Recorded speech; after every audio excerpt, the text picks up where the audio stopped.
All right, what is going on, everybody? Welcome back to another video, an NBA free agency video. Today, we're going to talk about the teams that are having the best offseason so far as of July 2nd. Free agency opened on Monday afternoon, so it is now Wednesday. We've had a couple days to see what teams are doing, how teams are constructing their roster. We're going to talk about the Knicks' new coach. We're going to talk about the Houston Rockets. We're going to talk about the Atlanta Hawks, adding some real defensive monsters. And we're going to talk about the Denver Nuggets revamping their roster for another title run. So if you like what I have to say, like the video. If you have your own opinions, comment it down below. And if you just like the vibes, consider subscribing. So yeah, this video is a little late. That is on purpose. I wanted to see, because I could go over every individual team and player going where. I like to really dive into what the team is going to look like, how the team is building their roster, and the teams I've just mentioned, aside from the Knicks, who've added a few things, but they've more importantly gotten a coach this morning, their new coach, Mike Brown, who I'm a fan of. We'll talk about him later. The first team I want to talk about, though, is the Houston Rockets, who have just done an A plus plus plus job this offseason. Just one of the best off seasons of a team that is going for it. This team screams we're going for it next year. We have Kevin Durant. He's going to sign another 2-year extension soon. This is the window. We're going for it right now. Um, some notable names, obviously Kevin Durant on the top of your screen. The biggest acquisition. Um, some people returning before we get into people who have come to the team or who have been signed, pardon me. Jeff Green, the elder statesman, returning. Steven Adams, returning. Fred VanVleet, returning. Um, Jabari Smith Jr., returning. Um, Anybody else here, returning. Those guys, all those guys signed deals in the past however many weeks it's been. Guys who they still have retained on the roster and haven't given up in a trade or anything like that. Young guys like Tyrese and Reed Shepard, Jayshawn Tate, Cam Whitmore. Um, did I not mention Jabari Smith Jr.? Jabari Smith Jr. signed a huge deal um, this this past week to keep him in Houston for a long time. Shangun's here, and obviously Ahmed Thompson is here. And some of the big gets this offseason for them, obviously, again, Kevin Durant. Um, but managing to steal Dorian Finney-Smith from the Lakers. Or he declined his player. An option was declined for him to return to the Lakers. Um, Dorian Finney-Smith was. So he will be heading down to Houston to play alongside Kevin Durant, who I think they played together in Brooklyn, if I'm not mistaken. I'll have to double check that. And then you have somebody from the James Harden Houston Rockets era returning to the Rockets, Clint Capella, probably on the other side of 30. Um, or if he's not 30 yet, he's going to be 30. He's probably on the other side. His athleticism has waned a little bit, but he's still going to be very important for this team. And yeah, the Rockets just have done an amazing job retaining the um, talent they had last year. Obviously, losing guys like Jalen Green and Dylan Brooks to the Suns for Kevin Durant. You had to give up something to get Kevin Durant here. So I don't think it's too big of a blow. You replenished um, your athleticism. You've kept your athleticism as well. Cam Whitmore, Jayshawn Tate, um, Tyrese and Ahmed Thompson, Jabari Smith, guys who would how do I say this? Would get you leads. Now the thing about this team was keeping it. They had one of the best defenses last year, but they need to be a bit more disciplined in certain moments. They could put together a quarter, 2 quarters, and then maybe like in the third they do some silly fouls. In the fourth they turn the ball over. You bring in guys like Dorian Finney-Smith, Kevin Durant to help subsidize that and help with that. Let me see here, just to give you a taste of what Dorian Finney-Smith is up to, what he's been up to as one of their main acquisitions. Um, Dorian Finney-Smith Let's go. He only played 1 year for the Lakers. Let's go for his Dallas stats here. His Dallas stats are a bit more impressive than his Lakers stats. Obviously, he spent 7 years in Dallas, so he's returning to Texas, but this time in a Rockets jersey. Um, in his tenure as a Dallas Maverick, 8 points. Um, Never averaged a block or a steal, but he gets close. He gets very close. He's a how do you call a team defender? He's a team defender and he's a physical defender, so he doesn't really get the stats to indicate that he's a good defender. You just have to watch him to really get that. 4 rebounds. Let's see here. Shot 36% from three. He got that up to 39 in LA last year, and his field goal 43. So, and he's played a total of 591 games in the NBA. So he's been around. Um, really good acquisition here for them. Uh, I guess we could dive into Clint Capella. Clint Capella isn't really my main concern on this team. I think the biggest part about getting Clint Capella, retaining Steven Adams, um, keeping a guy like Jeff Green who really isn't going to play, keeping a guy like Jabari Smith who can play some center, um, is so you can run whatever lineup you want to run, and we'll get into the lineups in a second here because I do want to talk about the variations of lineups they could run. Um, let's see here. Clint Capella's time in Atlanta resulted in 11 points, um, 11 rebounds. Does not take the three, and was at a 59% field goal percentage. And he's played a total of 664 games in the NBA. He's an elder statesman at this point. 11-year NBA experience. How old is he? He's 31. He's on the other side of 31. Um, the big man out of Switzerland. I'd expect a lot from Clint Capella, but again, I think this is the Rockets mainly did this. Well, the funny thing is, the joke on the internet is that the Rockets didn't need Clint Capella; they just got him so nobody else could get him, which I think is a smart move. I think that's so freaking smart, um, especially in this day and age when if you don't want somebody else is gonna take him and somebody else is gonna use him. I think you you just take the guy on. If you need him, you need him. If you don't, you don't. The mastermind behind this offseason, Rafael Stone, the executive for the Houston Rockets, 10 out of 10 job. I do want to dive into a little bit what lineups could be run out here for these Rockets because I think it's super interesting. They have a lot of options. I am going to go based off last year in the sense of who I know played last year and who didn't play last year. Last year, Cam Whitmore didn't play a lot. Reed Shepard didn't play a lot. Aaron Holiday didn't play a lot. Jeff Green didn't play a lot. So those guys I'm going to exclude those guys from some of these lineups. They will probably have more opportunity this year. I just don't know when that opportunity will be or if it will be similar to last year.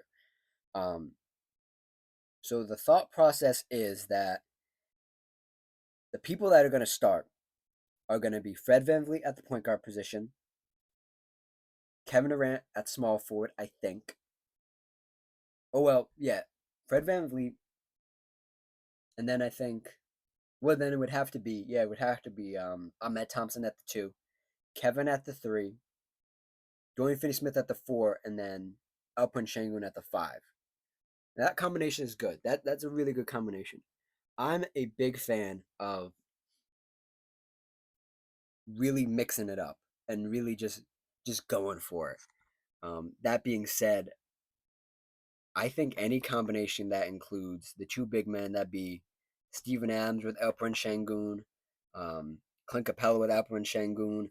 I don't think Steven Adams and Clint Capella should play together. I think they should try to stray away from that as much as you can, especially since you have a guy like Jabari Smith Jr. who is improved at the 3-point line. You have guys like Cam Whitmore. You have guys like Tari Eason who can play the 4, who can sort of guard fours more Tari than Cam. And I think one of my favorite combinations would probably be not having Alperen Sengun out there and just running like Ahmed, Tari Eason, Dorian Finney-Smith, Kevin Durant, and then Jabari Smith. I think that'd be a crazy lineup to run out there. Obviously, you can run the young guys out here as well. That would be more like, let's see here. That would be more like a Reed Shepard, Cam Whitmore, Jabari Smith. Um, I think Dorian Finney-Smith is the key to this. He's always gonna be at the 4 or the 3, and then um, a guy like Alperen Şengün. This roster just has so many combinations and so many ways to beat you. And like I said at the beginning, their biggest flaw was that they could play good defense throughout the course of maybe like 38 minutes, right? A game's 48 minutes. And you would see moments where they would start to stumble on the defensive end. They would show some cracks in the armor. And the other big thing they needed was they needed a guy to go to at the end of games. Obviously, you have one of the biggest names in that category in Kevin Durant. Maybe not statistically, but visually, you trust Kevin Durant with the ball in his hand. And I think bringing guys like Dorian, like Kevin, like Clint Capella, um, just to mentor some of these young guys is going to be the goal is to win. I want to reiterate that this team's goal is to win. Is to go for it this year. Even if you don't win, you can look back on this and say, "Hey, we tried, and the young guys got to learn from one of the greatest ever." You know, I think that's something to be very mindful of. Also, I know it's championship or bust a lot of times, but for Kevin Durant to get to mentor a guy like Ahmed, Tari, Cam, Jabari, Alperen, is good. It's good stuff. And the only thing I would say is that I think in these big moments, just calling back to the playoffs last year, I don't think we're going to see a lot of Fred VanVleet in closing lineups anymore. With the variation of lineup they could run out there, I don't think you're going to see it. He stunk it up. He had one good game in the playoffs last year. He's notorious for that. Just stinking it up. Um, maybe he will. Maybe he'll get some more open shots with Kevin being there, but I don't foresee Fred VanVleet um, being in the closing lineups for this team. And yeah, I think that's it. I mean, looking at some lineups for the Rockets, some potential lineups, some projected lineups. Some people have Fred VanVleet, Ahmed Thompson, Kevin Durant, Jabari Smith Jr., Alperen Şengün. I think Dorian Finney-Smith is going to start. I don't see a reason why he wouldn't start. Because granted, Jabari is a pretty decent defender. Alperen's good by the basket. He actually moves his feet pretty well for a guy his size. And Ahmed's obviously the best defender on this team, head and shoulders above everybody else. And then Fred VanVleet's a negative. He tries, but he's a negative on defense. I think Dorian Finney-Smith should definitely get the start over Jabari. I think Jabari can close games. I think if you want to run it that way and let Jabari come off the bench and like play starter minutes but still come off the bench, I think that's fine.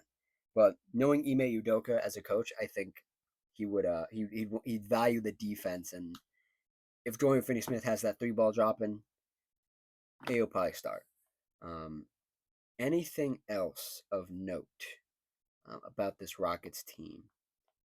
Um, I don't think so. I think that's it. I think obviously we're gonna talk about all these teams a couple months from now when the season starts, and we're gonna give actual grades and so on and so forth.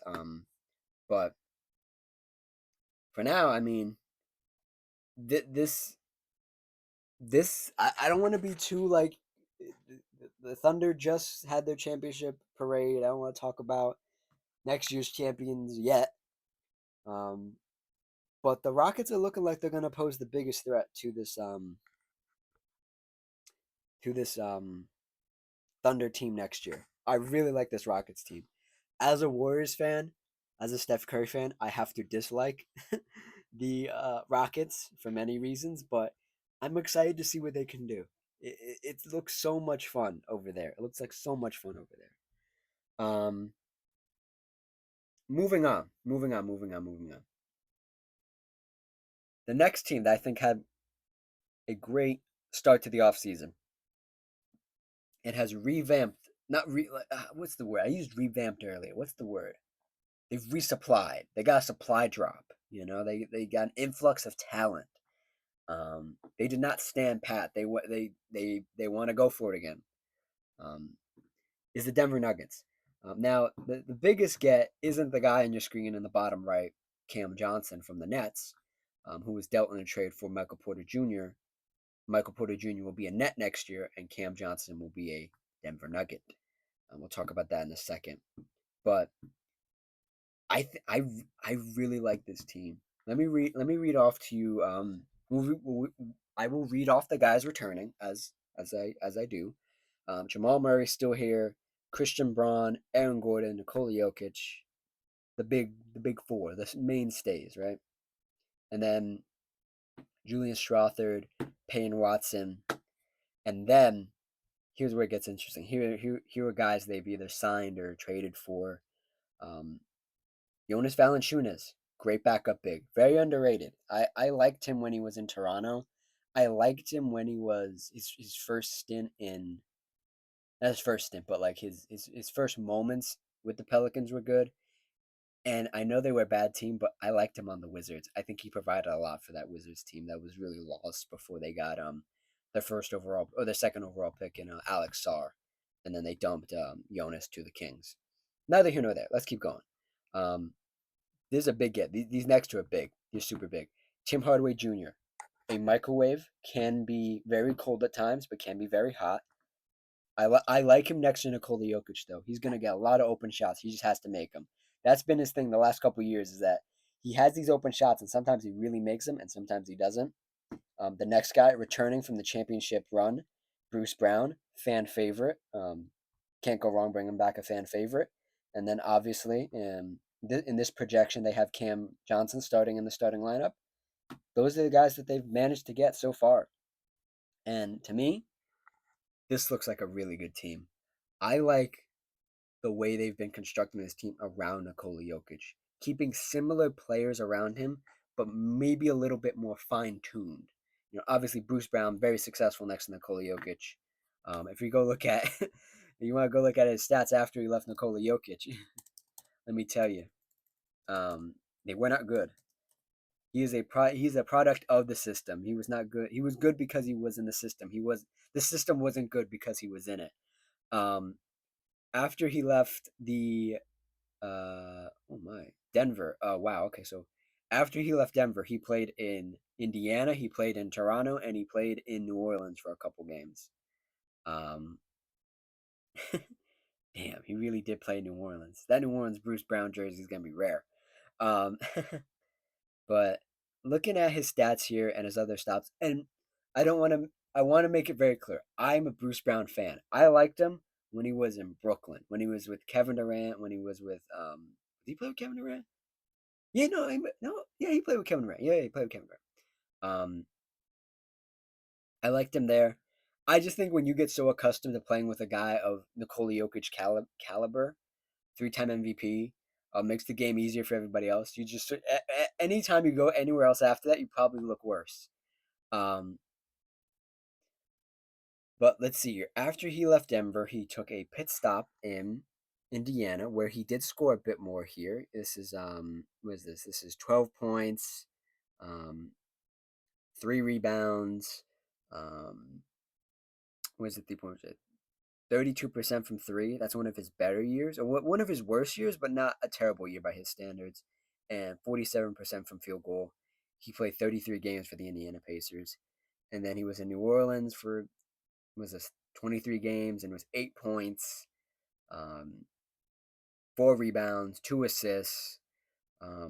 His 3 point percentage went up to 35. And then his field goal percentage was 41. One of his worst years, one of his worst stretches of games. Now, if we go back to Denver here, his Denver stats are 11 points, 3 assists, 1 steal, 4 rebounds, shot 35% from three. One of his better years, a better couple. Yeah, he was only in Denver for a year. Damn, that's crazy. And his field goal was the second best of his career at 48%. And he played 80 games for the Nuggets, and he became a fan favorite. So I'm never opposed to that. Bringing back a fan favorite here. Now, the guy on your screen is the one I'm most intrigued with. And we'll talk about how he got there. Cam Johnson, again, traded for Michael Porter Jr. Michael Porter Jr. time just sort of ran out in Denver. I don't think he. I really liked what he showed this past year, dealing with a shoulder injury, trying to get some semblance of his shot back. He just never really could, and then having to really focus in and play a different role that I don't think anybody ever saw from him. To be honest, I mean, if we look at, let me see, Porter, Michael Porter Jr. Here we go. He played a role that you didn't really expect from him when you look at his draft comparisons and stuff. Um, his rebounding was some of the best of his career at 7. He tied his it's his second best year. It's tied for his second best year with 7 rebounds. His assists are up to 2. His let's see here. His blocks and steals were down, but he was more sturdy of a defender. I will say that he looked a lot sturdier. Um, and yeah, let me look at this here. Yeah, 39. Yeah, 39%. One of his not best years. Well, there's a year in here where he shot 20% from 3. He played 9 games though. Yeah. So in Michael Porter Jr.'s time with the Nuggets, he played 345 games. They took a gamble on him. I remember when they took him, and I was like, "That's a steal." How did they get Michael Porter Jr.? There were a lot of questions about if he would be healthy. He didn't play his first year, and then he managed to put together seasons of 55 games, 61. There's the 9-game season in here. We'll talk about that. 62, 81, 77. He just got injured near the playoffs, and he just really couldn't play. He if you saw him in the playoffs, he had a shoulder. His shoulder was always taped up. He just never looked right. And I did like what I saw from him in those moments. For the Nuggets. Again, it ended in disappointment. You don't want to lose in 7 games, but you lost in 7 games to the NBA champs, the future NBA champs in the Oklahoma City Thunder. You took them to 7 games, so um, that's not anything to be mad at. And I like that they. What's the phrase? Did they double down or did they not double down? They pushed all their cards to the table and said, Nikola Jokic, 3-time MVP. We're gonna give you sort of a revamped team, give you a familiar face in Bruce Brown, and try to make another run. I'm trying to find the details of this Cam Johnson and Michael Porter Jr. trade, and I can't find it at the moment. So give me 1 second. All right, the full trade details are the Denver Nuggets are trading Michael Porter Jr. and an unprotected 2032, wow, 2032 first round pick to the Brooklyn Nets for Cam Johnson, sources told ESPN. Now, there's a thing floating out here that Michael Porter Jr. and Cam Johnson are very similar players, and their stats from last year are very similar. If I could find the tweet here, or I could just pull up this. I mean, I read your stats. Did I read your stats from last year? I read you his tenure as a Nugget. I didn't read his career stats here or his last season stats for you. One moment again. We'll do it by hand. So last year, Michael Porter Jr. 18 points, 7 rebounds. Where is it? 39% from 3 on 6 attempts, and then his field goal was 50%. Now, that is who is going to the Nets. The Nuggets are getting Cam Johnson, who last year put up, this is crazy, 18 points, 3 assists, 1 turnover almost 2 turnovers, not the best, 39% from 3, and then 57% from 2, from 47% from field goal. So very similar stats. Very similar stats. Cam Johnson only played 57 games last year. Um, Michael Porter Jr. played 77. And it looks like 340. They've played almost a similar amount of games, too. That's crazy. They have a lot of similarities. Um, what people are saying is that, like, this is a downgrade for the Nuggets. I think this is a complete upgrade. I think Cam Johnson's more of a fit player than Michael Porter Jr. is, in the sense of you get Michael Porter Jr., right? Or you trade Michael Porter Jr. for a more system like player in Cam Johnson, and then you still end up with guys who can do similar things to Michael Porter Jr. in Tim Hardaway Jr. Tim Hardaway Jr. is essentially just a shorter version of Michael Porter Jr. at this point. Or you could say Michael Porter Jr. is just a taller version of Tim Hardaway Jr. I don't know. It depends how you look at it. But like they they they got rid of a creator, Michael Porter Jr., who really learned how to catch and shoot, but really didn't prefer to catch and shoot, for a guy in Cam Johnson who loves to catch and shoot, loves open looks. If you listen to him talk about shooting, he talks about it like it's an art, like it's sculpting or water painting or something like that. Like he talks about it in such detail, and it's really impressive what Cam Johnson can say about a simple craft that is shooting. Um, to talk about their other acquisition in um, Tim Hardaway Jr., we won't talk about Bruce Brown because we already talked about Bruce. And then Jonas Valanciunas is just a good backup big. To talk about Tim Hardaway Jr., Tim Hardaway Jr. has an up and down career. He's been on 4 teams. He played for Dallas. He's played for New York twice. He's played for Atlanta and he's played for Detroit. Um, His best years was with Dallas, surprisingly, with 15 was his 15 points, um, 2 assists, shot was his 37% from three. That's his best years in Dallas, and then his field goal percentage was 41. That's also his best years. So if they can get this version of of Tim Hardaway Jr. Granted, last year he was only 11 points on the year. Um, his last year in Detroit, I mean, like 40% field goal, 36% from three. You take what you can get with Tim Hardaway Jr. I think Nuggets fans are gonna be infuriated with him at times. I genuinely think that. But other times they're gonna love him and he's gonna hit like some really clutch shots and he's gonna get some real good open looks from Nikola Jokic and the ball is gonna be swinging so much. Man, it's gonna be crazy. Jonas Valanciunas also a floor spacer. Um, Next on my list here is the Atlanta Hawks. The Atlanta Hawks have quietly put together a really good defensive team behind their defensive liability in Trae Young. Um, the man on the left side, the left bottom left corner of your screen, Nickeil Alexander-Walker, had a great playoff run last year for the Timberwolves. Will now be joining the Atlanta Hawks. Um, let me tell you who they kept.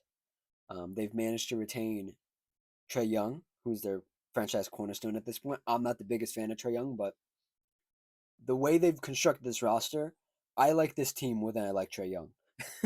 I actually like the construction of this team more than the player. They kept Dyson Daniels, who was in Defensive Player of the Year conversations, Zachary Richardson, who is always improving, Jalen Johnson, who got injured very early in the season last year, is coming back. They got Kristaps Porzingis in a trade. They got Luke Kennard, got Nickeil Alexander-Walker. They've kept Onyeka Okongwu. They drafted Asa Newell, and they kept Mohamed Guy. Um, what can I say? I could dive into this, and we will again when we get closer to the start of the season next year, um, and we know who's really gonna start, who's really gonna be healthy, and we'll see. But to put like these long, smart defenders around Trae Young, I'm talking about Dyson Daniels, Jalen Johnson, Zachary Risase, who's on the team last year. And when Trae Young went out, they managed to put together a great run um, alongside their other teammates last year. You get a floor spacer in Kristaps Porzingis, who is probably on the other side of his prime, but can still provide something. The biggest thing about Kristaps, going back to his Knicks days when he got drafted, is he going to be healthy? If he's going to be healthy,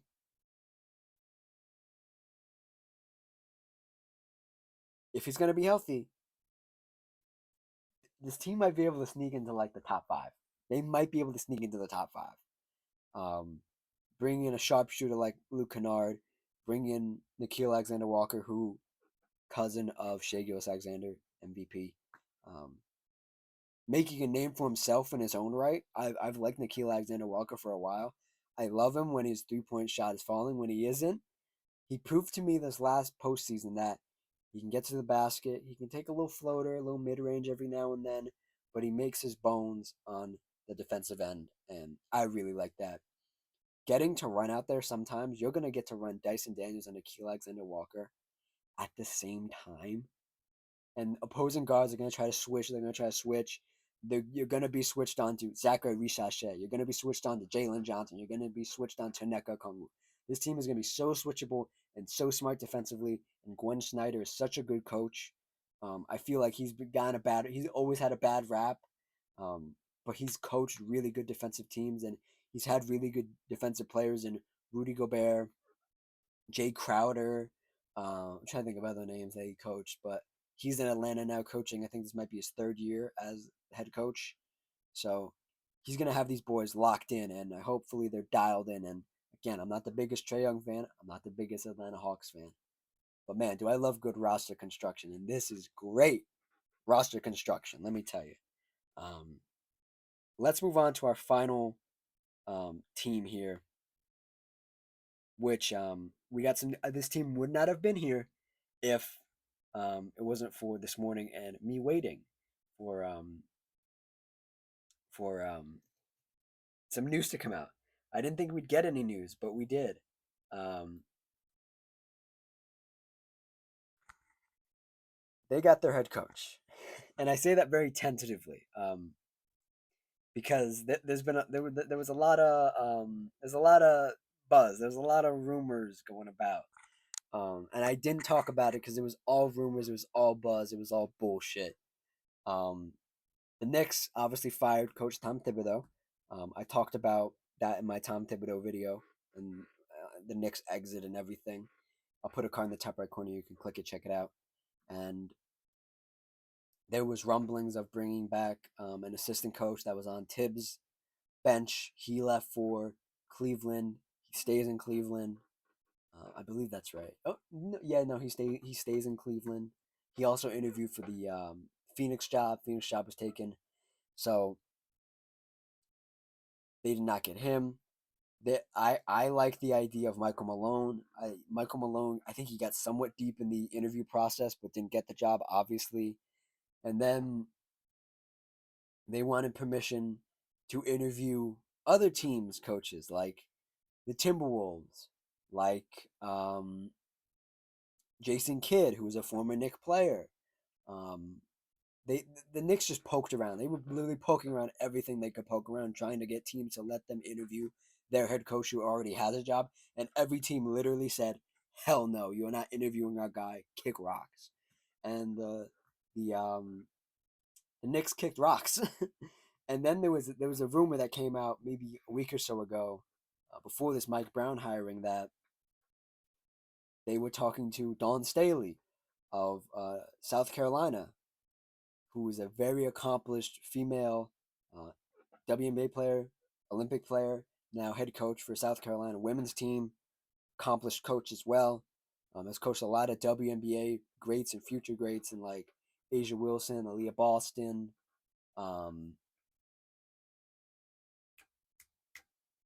Trying to think of other ones. But yeah, she's coached a lot of good people, a lot of good girls, right? A lot of good women.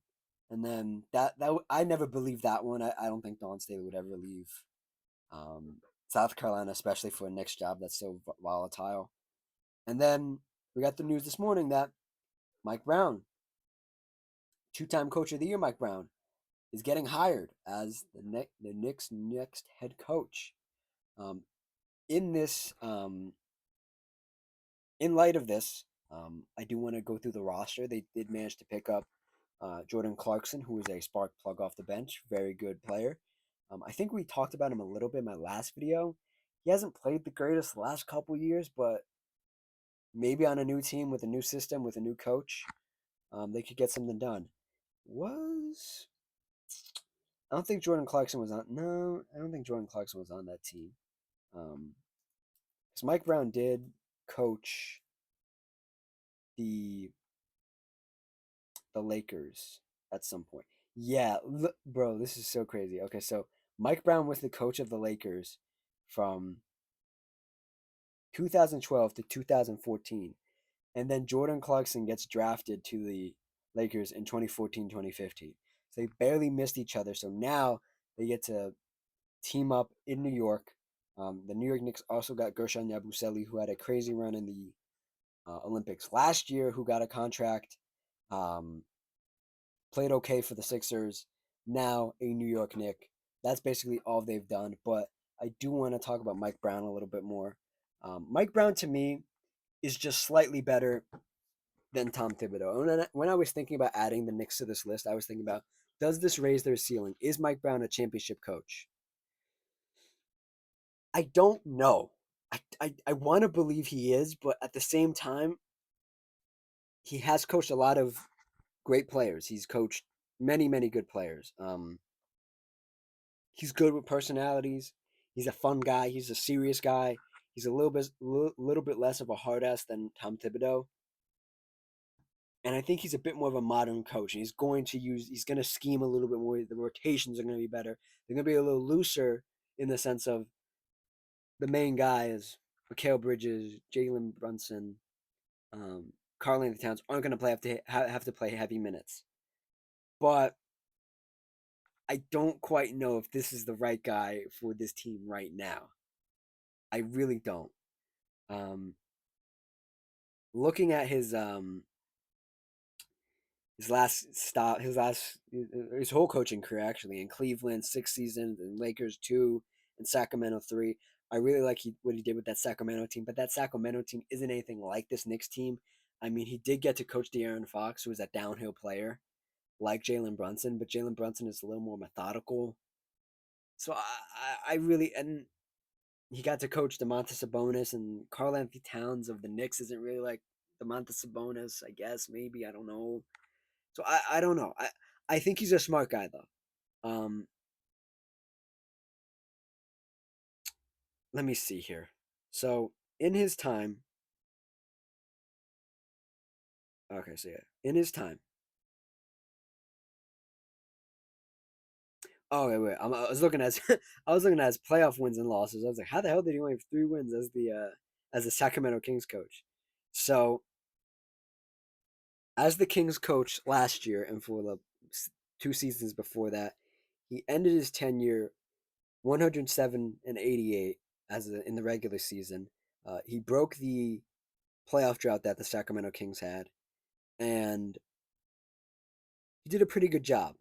The Kings are such a terminable and turbulent franchise that I would have liked to see him still as the coach, but I think I think his time just ran out. And that's the story of Mike Brown's career: is time literally just running out and them wanting to move on. As the Lakers head coach, he was 52-29, and then before that, he was the Cleveland Cavaliers coach for 6 seasons. He was 492-300, or he was 305 to 187. I looked at his full career as the Cleveland Cavaliers coach. So he's okay. I like Mike Brown. As a Warriors fan, I'm familiar with Mike Brown. I followed Mike Brown since he was the Warriors assistant coach. Um, really good dude. I think he's a really solid coach.